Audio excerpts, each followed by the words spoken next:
because human beings don't really want to face certain issues that's happening in their life. They keep on going with it and carry it on, and it keeps moving on. It's never dealt with or addressed.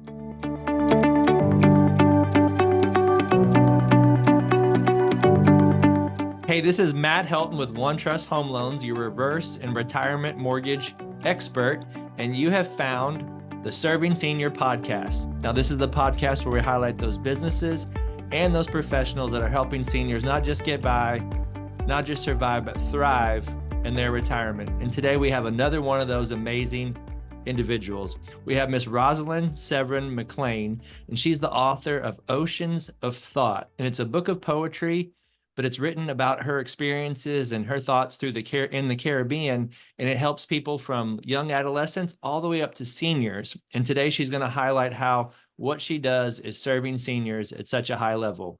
Rosalind, how are you doing today?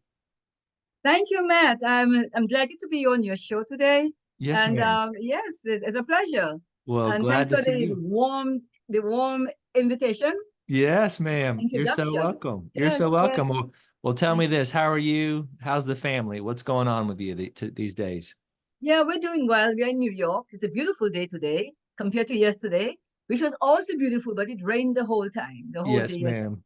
And today we have a lot of sunshine, so it's really nice. My family is good. It's my daughter, Uh-huh. she's doing quite well, Awesome. and well, she's actually part of Oceans of Thoughts. As Ah, well, I'm the writer, I'm the one writing, but all okay. the computer work, the computer aspect, the template and all that, she's Got the it. one who actually did it for me. Okay. You used to know everything about the computer anyway. Sure. That's So fantastic. Well, that's yes, great. thank you. Well, a little side note for everyone that's watching in the Midwest, Rosalind was telling me some of her secrets for her young longevity, life longevity, her youthful look is walking. So tell them your plan. How do you do your groceries in the city in Queens? What do you do? Yes, this is really wonderful. Well, I don't drive. I do drive, don't have a car at the moment. Okay. And so I try not to take the bus and train, on the weekend when I'm doing groceries or any Mm, laundry or anything. And I prefer walking. So I walk a lot. I walk long distance. And whenever I do groceries, I don't push a shopping cart unless mm, I really have to. okay. But most of the time, I would take my bags, carry two bags at a time, one on each hand, and I'll walk home from the grocery store. I lift the bags, I pick up two empty bags, I walk back out. So I do like 4 or 5 trips back and forth, long distance, 10 blocks probably, to get in the walk. So that's how Wow. I do the groceries. That's awesome. You don't even have to go to the gym. You're getting your workout, No, getting this is my groceries. gym.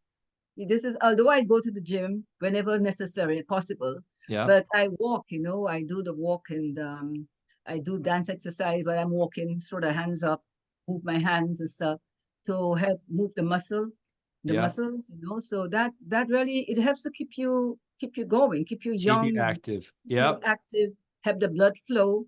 The blood circulate because if you stay one place too long, you feel stiff. So to avoid the stiffness, I try to move it, Yep. and really does help me. That's awesome. Yep. I Really. had I had a knee that was hurting one time, and I was trying to get a chiropractor to look at it, and he asked what I was doing to be active. I wasn't doing that much, and he said, your knee could just be rusty. That Basically, sounds he was saying I need to get my fat butt moving. yes, I needed to yes. get moving, and actually I took his advice, like you're saying, and it's a lot better now. So, yep, So just got to that's stay wonderful. stay active. Stay Well, active. Yes, stay active. Put the knees up. March. I do yep, the marching thing. okay, I march up and down with my legs, my knees up. I do that all the time, constantly. I do the marching. I call it the marching game. I do it on the gotcha. job. People laugh, but I say, hey, I keep on moving, and during the break, I walk to the bathroom or wherever, and I am actually marching, Got it. swinging my arms, marching I march in the street by myself. Let's do the marching thing because that way you keep your knees, Yep. when they keep the knees moving, keep the hands and shoulders moving, so it helps. Well, Rosalind, that's awesome. Well, thanks for sharing that. And from the Thank moment we you. first met, I was just intrigued with your personality and your energy. And I loved your story. So maybe could you take us back to the beginning, share with the audience, where you're from, how you got started, and then how you got the vision to write books and your, I guess maybe what prompted you to focus on helping seniors through your writing. Yes, I come from Dominica, the West Indies, in the Okay. Caribbean. Okay. I tell Dominica is located between Guadeloupe and Martinique. So we Okay. are sort of French Creole, Gotcha. Dominica. And I grew up there. I left Dominica, I was 23 already. But most of my whole upbringing was from Dominica.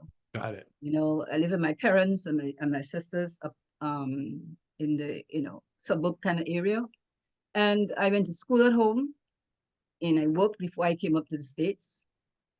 And in Dominica, as a child, we get these little messages. Everybody gets them, but not everybody pays attention because we don't know. You don't know whether people say, "Oh, I heard a voice. I heard. Oh, I thought of this. I heard this voice." But it's actually angels, and actually the inspiration that's speaking to you is up to We are not taught to be in tune or to listen, generally.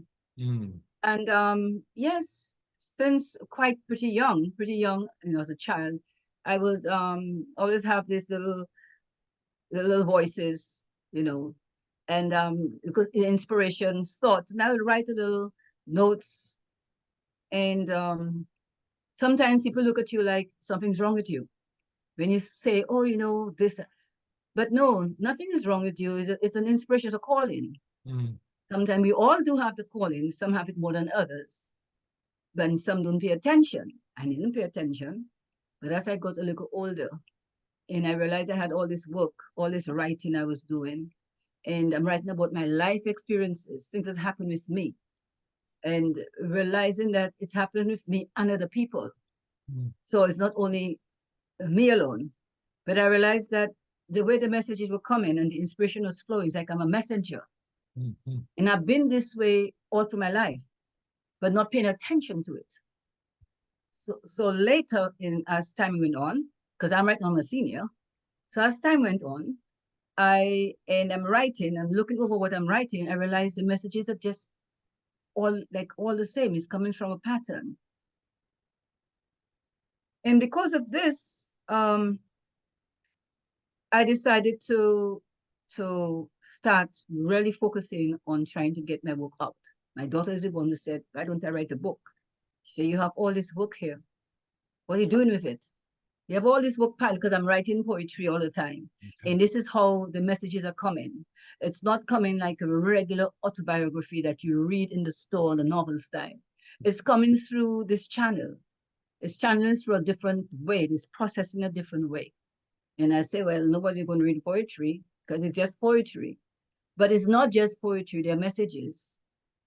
Because every title of the poem is given to me. It's not something I made up.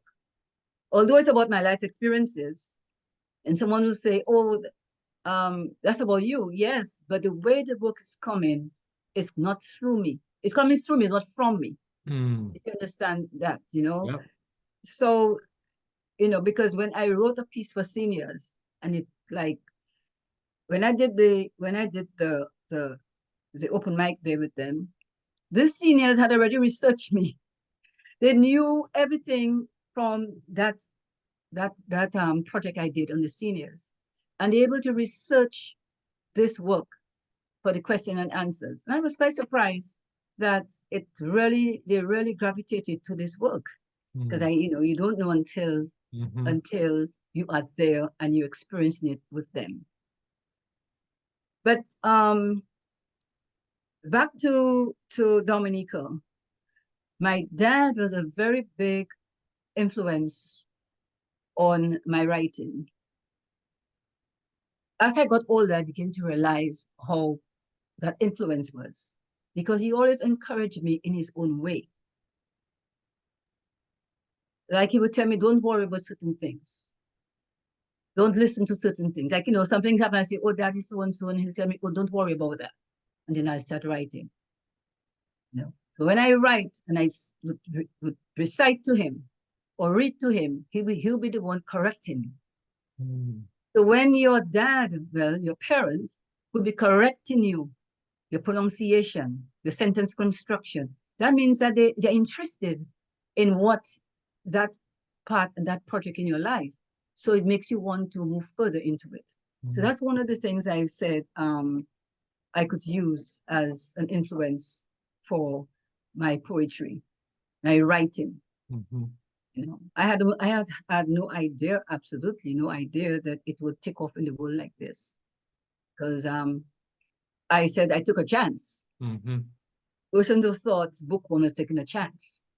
I said, well, I got a lot of discouragement. People discouraged me because they didn't think that it would happen. And I said, well, I'm taking a chance. Let's see how it's going to work. And that took off. And it gave me more inspiration to continue because I had a lot of work.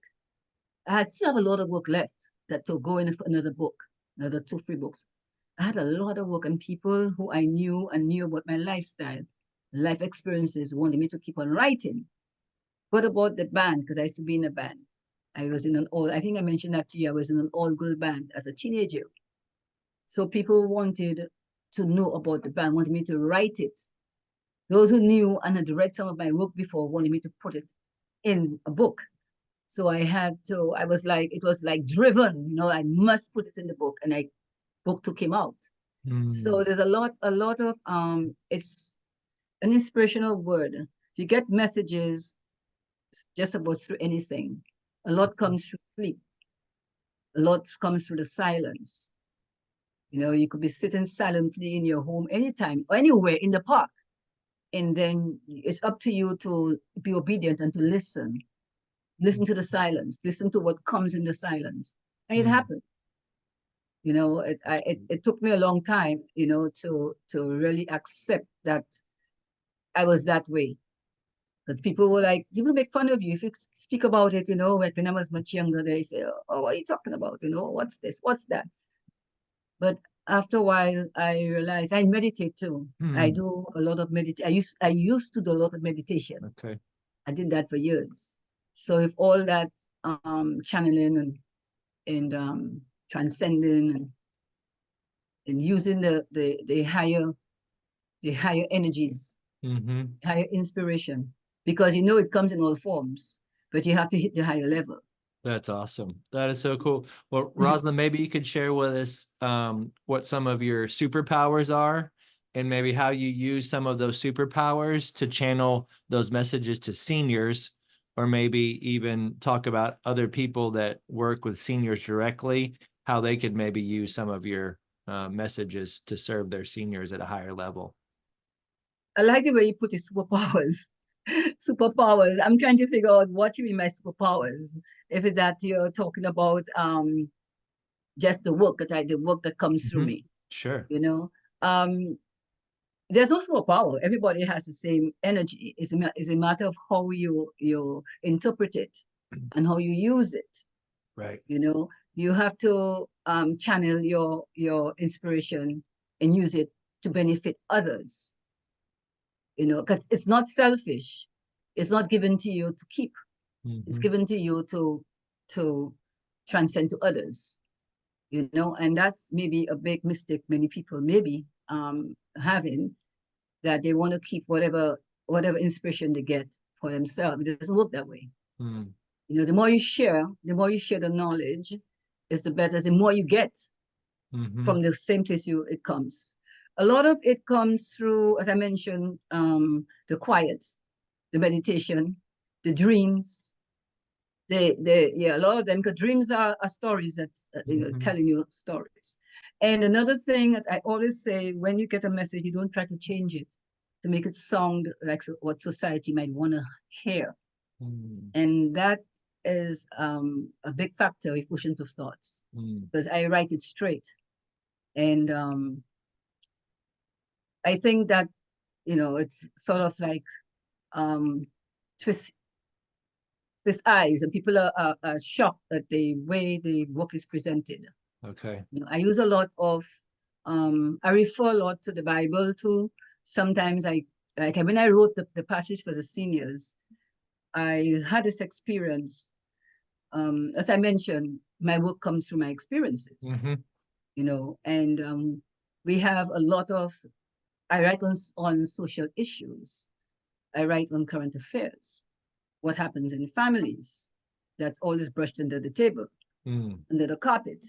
You know, I go into so allow the reader to see within themselves how to pull out those emotions and how to face them.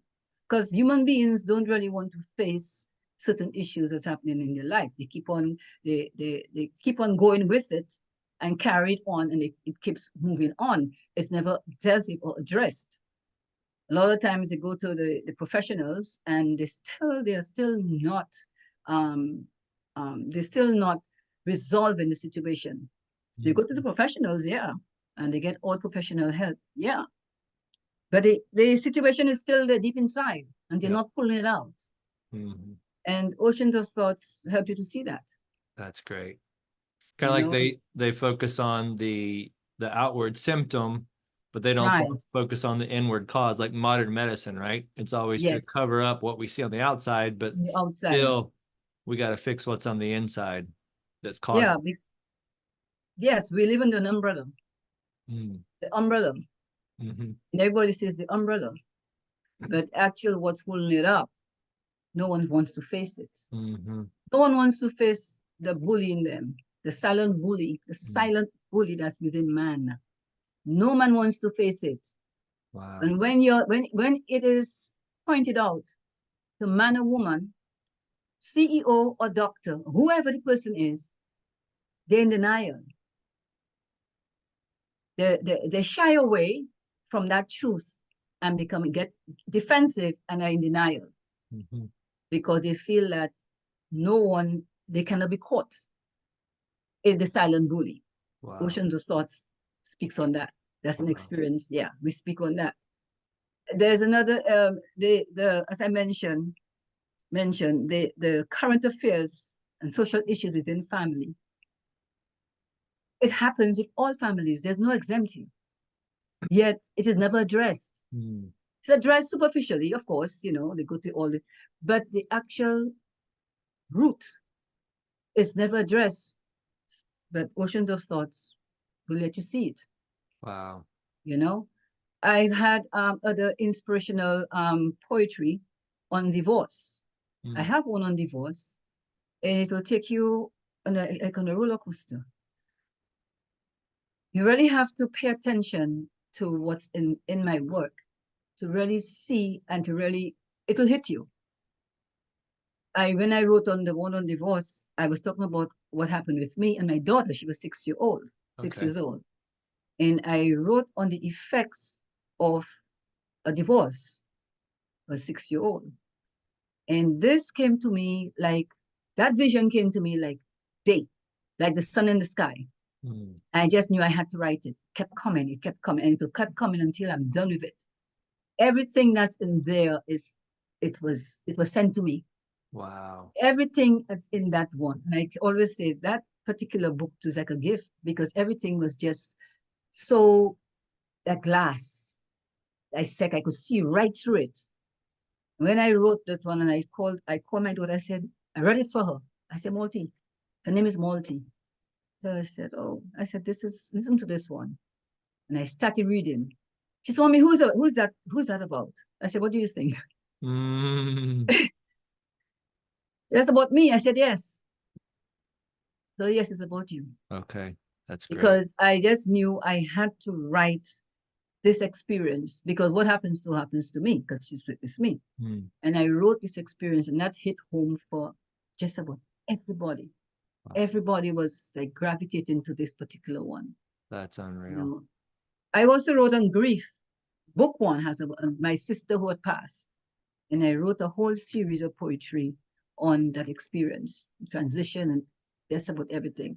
The emotions, I call it flood of emotions, one of them. And that I know everyone, because everyone goes through some kind of grief or the other. So it brought back a lot for people. You know, the messages were is so powerful. I also wrote on my dad. My dad has passed. That's the dog's barking, and this one is got my cup.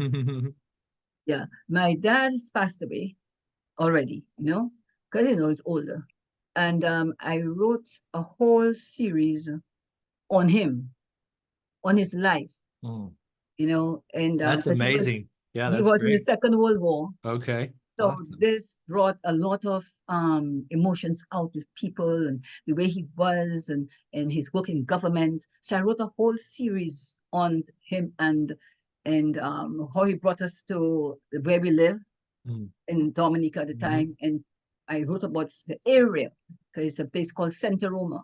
And I went back with another friend of mine.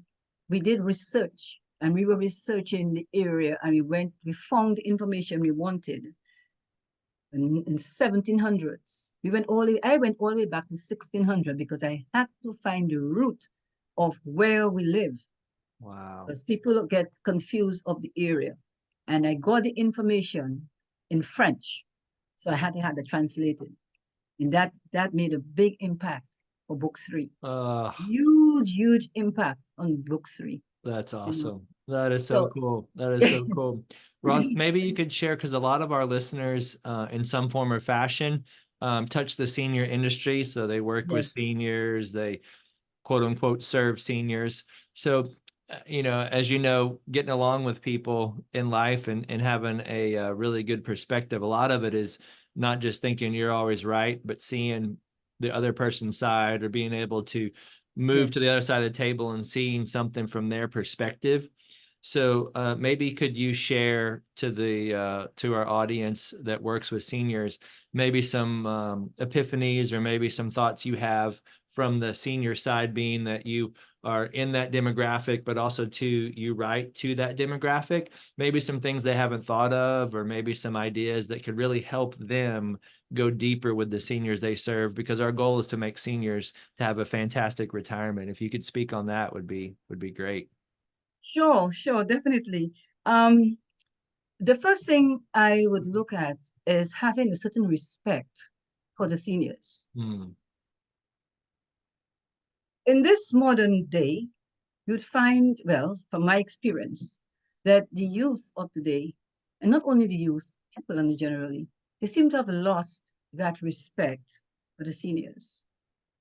And that the seniors come, I always say, the God, whatever you want to call the God, whether it's Allah or whether it's whatever you want to call him, it's still the same holy inspiration, divine, the divinity did not put a person or make a person a senior for nothing. People pass away at any age.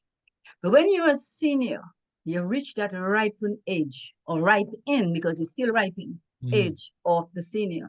It's because you are blessed with the wisdom, not necessarily a PhD or whatever degree, but the wisdom of life. And that education is what's missing. And this is why you find that some people, who attend to seniors, they don't have that patience and they don't have that know-how to handle the seniors. It's a patience, it's a grace, it's a blessing, it's a wisdom, it's been wise. It's not necessarily a degree, a diploma, a associate degree, or whatever you get in the schools. And no, that is not giving you the authority and the wisdom to take care of a senior. Taking care of a senior is a passion. You have the passion, you should not be in that job. Because it takes patience. I wrote a poetry directing to the seniors. It's in book 1. Okay, sure. I'm going to read Please share a little bit of this one, inspirational. I think it's 126. I always have to try and find where I put it. I have one on God's people as well. Okay. God's people is sharing, and how you share with the lesser fortunate, you know, sharing from the heart, from the inspiration. Okay. But the one on seniors, I think that will, it's called I Am Senior.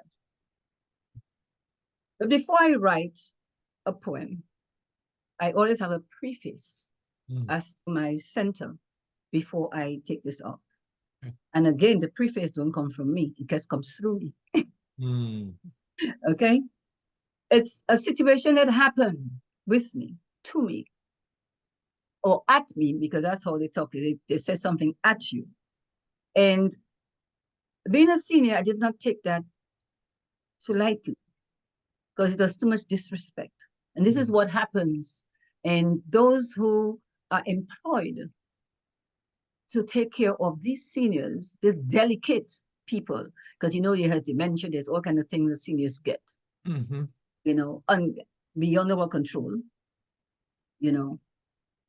There's a there is an inspiration that teaches you how to. It's not, that doesn't come from the degree. And this is the mistake a lot of these people are making. They think because they have the degree or the whatever it is that they're entitled. No, you're not. You know, if you don't have the passion, especially with seniors that dedicate age, why are you in that position? And you don't know, you don't have the know-how because you have not got the wisdom, and you don't listen. Listen to the seniors. They have the wisdom. They have the know-how. They know what they're talking about. You pay attention, you listen to the seniors, you get a lot of wisdom. You get wise. Sometimes I tell my daughter, oh, Granny said that. Oh, yeah, your great-grandmother, that my grandmother would be her great-grandmother. Then I would tell her something would happen, and I would say, oh, Granny did it like that. And that's how Granny did. That's what your aunt did, or my mother did. So I go back because we were brought up to respect your seniors and to listen to them. And that is something I realized that, you know, from what I experienced in this day and age, the disrespect I experience from people you don't expect them to behave that way. Well said. I'll read something here. This is from book 1, Oceans of Thoughts, book 1. Okay. And the poem is called I Am Senior. Me, you know, or whichever senior. It starts with a preface. I said, cracks in torrents of unintelligent lyrics from the youth to the senior, spiral moments of strife that belch stench of disrespect. So it belched stench of disrespect. I don't know you, so I don't have to respect you. Not because you are older than me, I have to respect you. Words that sit at the back of the tongue, taste of bad seed, saliva sip to the core, a bash of prejudices and families. Yet, carved to birth this message of inspiration, those written stains cannot be erased. May the Lord of creation dissolve the burden of unfavored disrespect. I wrote that August 29, 2020. Wow. That's the preface from I Am Senior. Okay. Then I also wrote this poem in meditation as a tool to enlighten one's heart around our seniors. The loss of respect hanging over the mouths of generations for seniors must be noted, and through some upliftment of the word, one might reflect on the self. This poem is written with an emphasis on one of my favorite books of the Bible, the Epistle of James. As I look towards Jehovah Shalom, the Lord of peace, I gather the inspiration, the strength, and the wisdom to write this song. And then I have another quote. James, a bondservant of God and of the Lord Jesus Christ, to the 12 tribes which are scattered abroad, greetings, my brethren. Count it all joy when you fall into various trials. Wow. I am senior.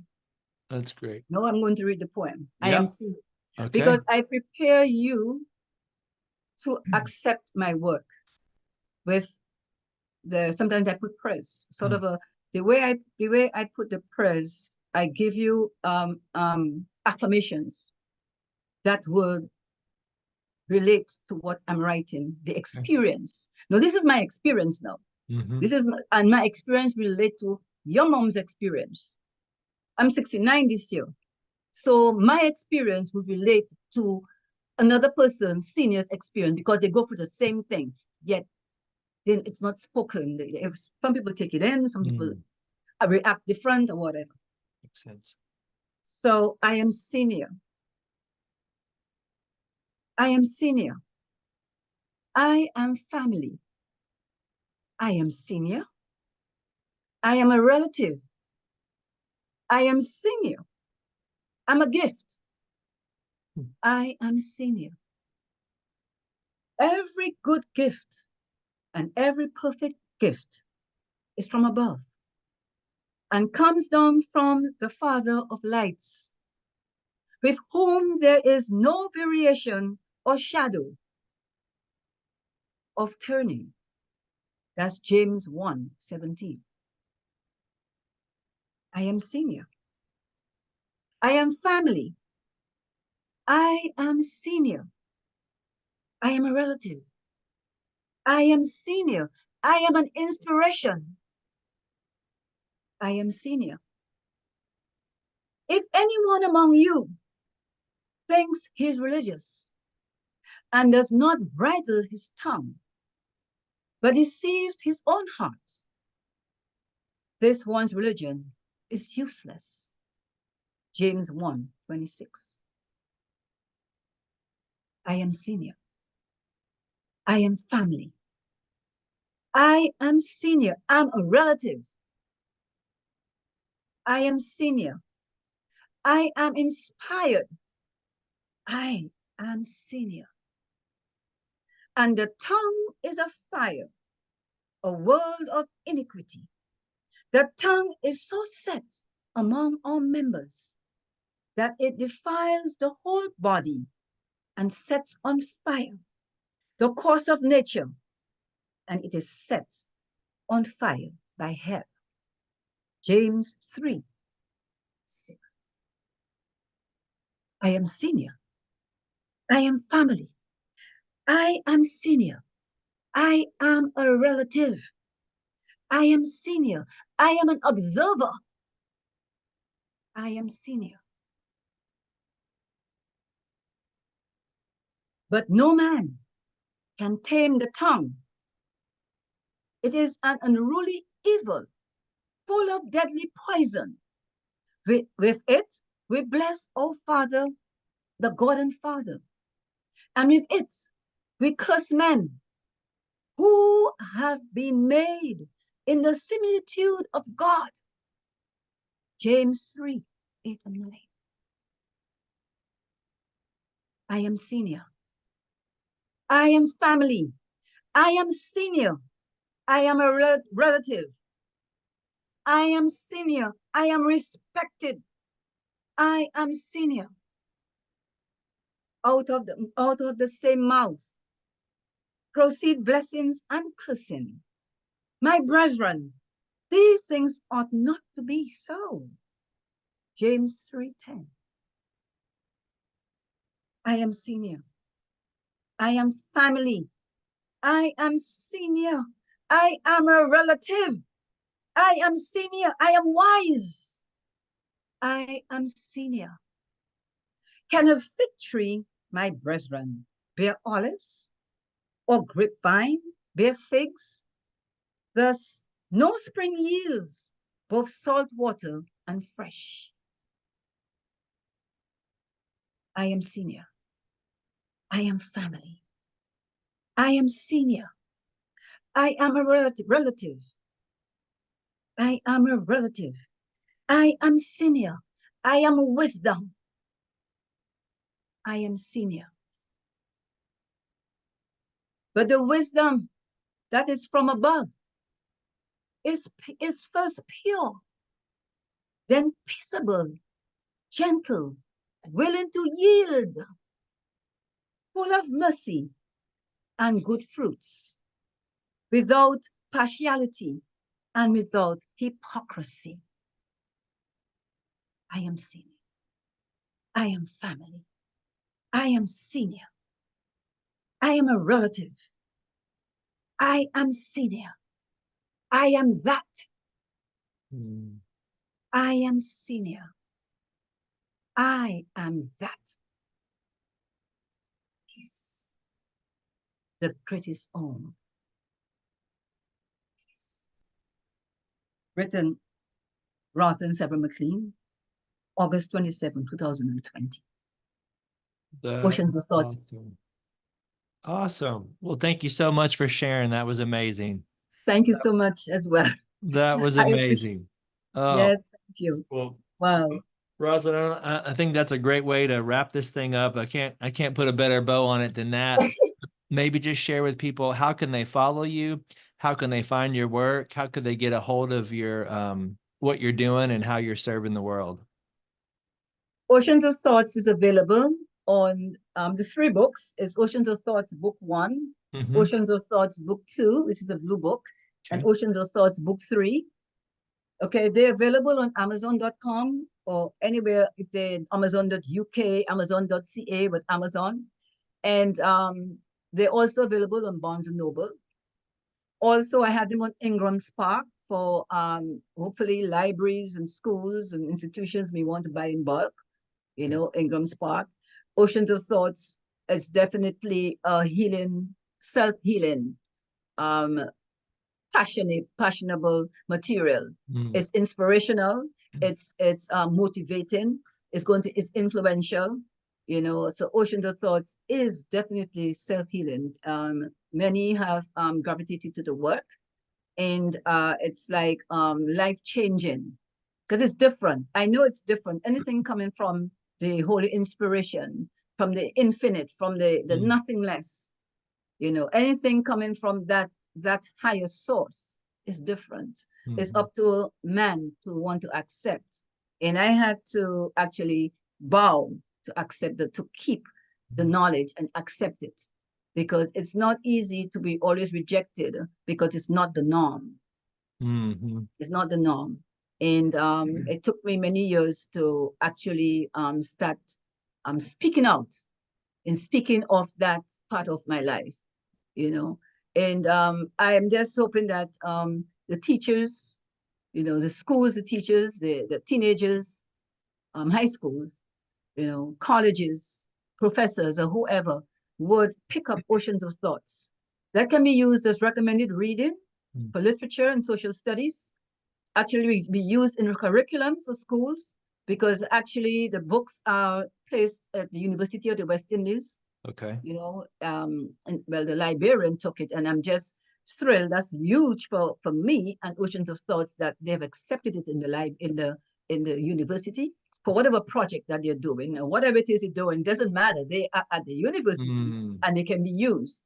And this is where Oceans of Thoughts is aiming.